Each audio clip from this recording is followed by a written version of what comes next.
Hi guys, welcome to my YouTube channel. ఎవరైనా మన ఛానల్కి ఫస్ట్ టైం వస్తే ఛానల్ని సబ్స్క్రైబ్ చేసుకోండి, అలాగే వీడియోకి లైక్ కొట్టండి. రాజాసాబ్ భారీ అంటే అతి భారీ నష్టాలను కూడగట్టింది సినిమా మాత్రం. దాదాపు 100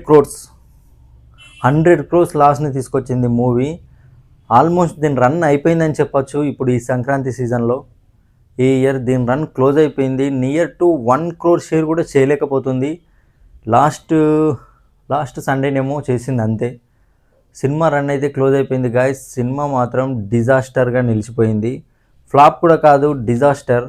ఎందుకు అంటే దాదాపు 100 crores లాస్ తీసుకొచ్చింది. ఆఫ్టర్ ఆల్ డిడక్షన్స్, మన ఏమంటారు, ఓటీటీ డీల్స్ ఇవన్నీ కలిపినా కూడా 100 crores లాస్ తీసుకొచ్చిందంట.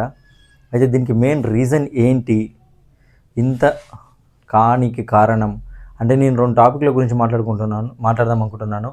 ఒకటి వచ్చేసి ఏదైతే ప్రొడక్షన్ హౌస్ ఉందో పీపుల్స్ మీడియా ఫ్యాక్టరీ, వీళ్ళ గురించి. వీళ్ళే ఏమంటారు, ఈ సినిమాని యాక్చువల్గా మన తెలుగులోని ఓన్లీ రీజనల్ లాంగ్వేజ్లో చాలా తక్కువ బడ్జెట్తో తీద్దాం అనుకున్నారు. మారుతి కూడా అదే స్క్రిప్ట్ రాసుకున్నాడు ఫస్ట్లో. కానీ దీని తర్వాత ఏమైందంటే, ఏదైతే ఈ ప్రొడక్షన్ హౌస్ వాళ్ళు ఉన్నారో ప్రభాస్ని ఇమేజ్ని చూసి అడ్వాంటేజ్ తీసుకుందాం అనుకున్నారు. ఎలా అంటే హిందీలో కూడా డబ్ చేద్దాం, పాన్ ఇండియా లెవెల్లో తీద్దామని దీని స్క్రిప్టే చేంజ్ చేశారు మూవీని. ఎస్ గైస్, మనకు మారుతి కూడా చెప్పాడు తన ఇంటర్వ్యూలో, చాలా చేంజ్ అయింది స్క్రిప్ట్ అని. అది కేవలం పాన్ ఇండియా లెవెల్లో తీద్దామని మాత్రమే. యాక్చువల్గా ప్రభాస్ చెప్పింది ఏంటంటే మారుతికి, నేను ఒక సింపుల్ కామెడీ జానర్లో తీద్దాం అనుకుంటున్నానని, నీతో చేస్తే బాగుంటుంది అనుకుంటున్నానని మారుతిని అప్రోచ్ అయ్యారు మన ప్రభాస్ మేనేజ్మెంట్ వాళ్ళు.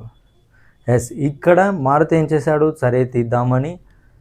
తనకు అంత పెద్ద అవకాశం వచ్చింది, ఒక పాన్ ఇండియా హీరో, టాప్లో ఉన్న హీరో, మరి దాన్ని వినియోగించుకుందామని సింపుల్గా తీద్దామని స్క్రిప్ట్ రాసుకున్నాడు, అంత అయిపోయింది. కానీ ఈ ప్రొడక్షన్ హౌస్ వాళ్ళు పాన్ ఇండియా లెవెల్లో రీచ్ రావాలని, దీన్ని తీయాలని, చాలా డబ్బులు సంపాదిద్దామని స్క్రిప్ట్ మొత్తం చేంజ్ చేశారు. ఇన్ని రోజులు పట్టనికి కారణం కూడా వీళ్ళే. ప్రభాస్ దీన్ని చాలా సింపుల్గా, చాలా తక్కువ రోజుల్లో అవగొడదాం అనుకున్నాడు. కానీ ప్రభాస్ ప్లాన్ ఇక్కడ ఫెయిల్ అయింది. ప్రభాస్ ఇక్కడ మనము అనడానికి ఏమీ లేదు. ఆయన అనుకుంది ఒకటి, ఇక్కడ జరిగింది ఒకటి. దీన్ని మొత్తం స్క్రిప్ట్ కానీ, దీని రిలీజ్ కానీ, దీన్ని పాన్ ఇండియా లెవెల్లో తీయాలనుకున్నది మాత్రం ఓన్లీ పీపుల్స్ మీడియా వాళ్ళు, మారుతి, వీళ్ళే ప్లాన్ చేశారు. వీళ్ళ వల్లే ఇంత నష్టం వచ్చింది, దాదాపు 100 crores. వీళ్ళు దాంట్లో వేలు పెట్టకుండా ఉండుంటే మాత్రం ఇంత లాస్ రాకుండే, ప్రభాస్కి ఇంత డ్యామేజ్ కాకుండే. దీనివల్ల ప్రభాస్కి ఏమైనా డ్యామేజ్ అవుతుందంటే ఖచ్చితంగా అవుద్ది. ఎందుకంటే తన ఇమేజ్ ఎలా ఉందో మనకు తెలిసిందే. కల్కి కానీ, సలార్ 2 కానీ హిందీలో బాగా కలెక్ట్ చేశాయి. కానీ ఈ మూవీ ఇప్పటి వరకు, రిలీజ్ అయిన నుంచి ఇప్పటి వరకు 13 crores నెట్ కలెక్ట్ చేసిందంట. అంటే ఎంత చెప్పండి, Prabhas previous movies 1 day collection అంతా కూడా లేవు ఇవి, ఇంత రన్ కూడా. దీనివల్ల ప్రభాస్కి చాలా డ్యామేజ్ అయింది. ఇప్పుడు తను మళ్ళీ హిట్లు కొట్టాలి. ఎంతైనా ఆ మైండ్ సెట్ మారుతుంది కదా. తను జాలీగా ఫ్రీగా ఉన్నాడు, ఇప్పుడు తన పంతాన్ని మార్చుకోవాల్సి వస్తుంది, ఇంకా జాగ్రత్త పడాల్సి వస్తుంది. కాబట్టి ఎంతైనా ప్రభాస్ని కొద్దిగా డిస్టర్బ్ చేసింది ఈ మూవీ. దీనికి మాత్రం మెయిన్ మాత్రం ప్రొడక్షన్ హౌస్ వాళ్ళే, పీపుల్స్ మీడియా. వీళ్ళకి అసలు డబ్బులు ఎక్కువండి పిచ్చోళ్ళ సినిమాలు తీస్తున్నారు తప్ప వీళ్ళకి ఒక ప్లానింగ్ ఉండదు, పద్ధతి ఉండదు. అసలు స్క్రిప్ట్ ఎలా ఉంది, ఈ సినిమా హీరోతో తీస్తే ఆడుద్దా ఆడదా అన్నది ఏం పట్టించుకోరు వాళ్ళు.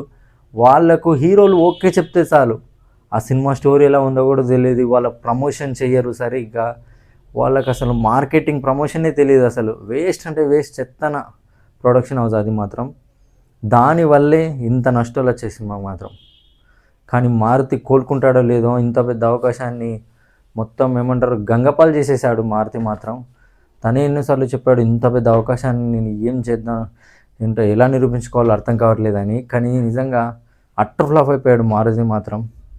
ఇక్కడ 15-20 రోజుల్లో స్క్రిప్ట్ రాసి బ్లాక్ బస్టర్లు కొడితే 1 year రాశాడంట ఆ స్టోరీ. అసలు ఏం రాసావయ్యా, ఏం చేసావు? నిజంగా ఏ ఫోబియాలో ఉండి రాసావు, ఏ ఫోబియాలో ఉండి తీసావు సినిమా తెలియదు. కానీ బాగానే పెట్టావు రాడు మాత్రం.